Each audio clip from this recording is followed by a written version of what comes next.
ಸಾಕ್ಷಾತ್ ಪರಬ್ರಹ್ಮ ತಸ್ಮೈ ಶ್ರೀ ಗುರುವೇ ನಮಃ. ಕಲಿಸಿದ ಒಂದು ಗುರುಗಳ ಒಂದು ಸಾನ್ನಿಧ್ಯದಲ್ಲಿ ಅವ್ರ ಕೈಯಾಗ ಕಲಿತ ಒಂದ ಗ್ರಾಮ ಪಂಚಾಯತಿ ಅಧ್ಯಕ್ಷ ಮಟ್ಟಕ್ಕೆ ಬೆಳೆದ ಮುಂದ ತಾಲೂಕಾ ಮಟ್ಟದೊಳಗ ಕಾಂಗ್ರೆಸ್ ಲೆವೆಲ್ ಒಂದು ಅಧ್ಯಕ್ಷತೆಯನ್ನು ವಹಿಸ್ಕೊಂಡ ಇವತ್ತು ಯುವಕರಾಗಿ ಏನು ವಿಶೇಷ ಅಂತಂದ್ರೆ 1,00,000 ಒಂದು ಉದಾಹರಣೆ ಇದೆ. ಗುರುಗಳ ಜೊತೆ ಇವತ್ತು ನಮ್ಮ ಶಾಲೆಗೆ ಗೇಟ್ ಉದ್ಘಾಟನೆ ಮಾಡಿದ ಒಂದು ಇತಿಹಾಸ ಅಂದ್ರೆ ನಮ್ಮ ದೇಶದಾಗ ಎಲ್ಲೂ ಇಲ್ಲ.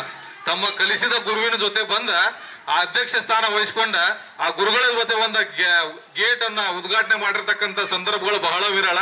ಅಂತ ಇವತ್ತೊಂದು ಸುದೈವ ಒಂದು ಸುದಿನ ಅಂತ ಹೇಳ್ಬೋದು.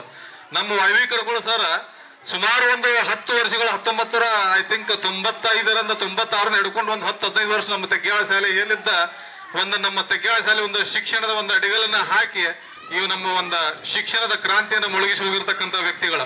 ಇವತ್ತು ನಮ್ಮ ಊರಲ್ಲಿ ಅವ್ರು ಇರದೇ ಇರ್ಬೋದು, ಅವ್ರು ಮಾಡಿರ್ತಕ್ಕಂಥ ಒಂದು ಸೇವೆ ಮುಂದೆ ಅವರ ಕಲಿತಿರ್ತಕ್ಕಂಥ ವಿದ್ಯಾರ್ಥಿಗಳು ಒಂದು ಉತ್ತುನ್ನತ ಒಂದು ಸ್ಥಾನದೊಳಗೆ ಇವತ್ತು ಅದಾರ ಅಂತಂದ್ರ ಅವ್ರು ಮಾಡಿರ್ತಕ್ಕಂಥ ಕ್ರಿಯೆ ಅಂತ ಅದ್ರ ಜೊತೆಗೇನೆ ಅವ್ರು ನಮಗ್ ಕಲಿಸಿದ್ರು ಕೂಡ ನಾ ಇವತ್ತೊಂದು ಹೆಮ್ಮೆಯಿಂದ ಹೇಳಕ್ ಪಡ್ತೀನಿ. ನಾನ್ ಮಿಲಿಟರಿಯಲ್ಲಿ ಇರ್ಬೇಕಾದ್ರ ತೆಗ್ಯಾಳದಾಗ ಬಂದಾಗ ಅವ್ರು ಸರ್ ಇದ್ದು ಹೋದಾಗ ಏನ್ ಮಾಡ್ತೀರಿ ನೀವು ಅಂತಂದ್ರೆ ಏನಿಲ್ರಿ ಸರ್ ಸೆಕೆಂಡ್ ಇಯರ್ ಮುಗಿದೈತಿ BA ಮಾಡಂದ್ರು. ನಮ್ಮ ತಂದೆಯವ್ರ ಜೊತೆ ಹೋಗಿ ಕಾಯಿಸಿಂದ ಅವ್ರ ನನ್ನ BA ಫಾರ್ಮ್ ಎಲ್ಲ ಧಾರವಾಡ ಯೂನಿವರ್ಸಿಟಿಗೆ ಹೋಗಿ BA ಫಾರ್ಮ್ ಎಲ್ಲ ತುಂಬಿ ಸ್ವಂತ ನನ್ನೆಲ್ಲ ಅಸೈನ್ಮೆಂಟ್ ಸಬ್ಮಿಟ್ ಮಾಡಿ ಬಂದ್ರು. BA ಮುಗೀತಿ. BA ಮುಗಿದ್ಮೇಲೆ ಅದ್ರ ಜೊತೆಗೇನೆ ಅವ್ರು ಏನಂತಂದ್ರ MA ಮಾಡ್ರಿ ಗೌಡ್ರ ಅಂತಂದ್ರು. ಆಯ್ತ್ರಿ ಸರ್ ನಮ್ಮ ಮೈಸೂರು ಯೂನಿವರ್ಸಿಟಿಗೆ ಹೋಗಿ ನಮ್ಮ ಫಾದರ್ ಕರ್ಕೊಂಡು ಹೋಗಿ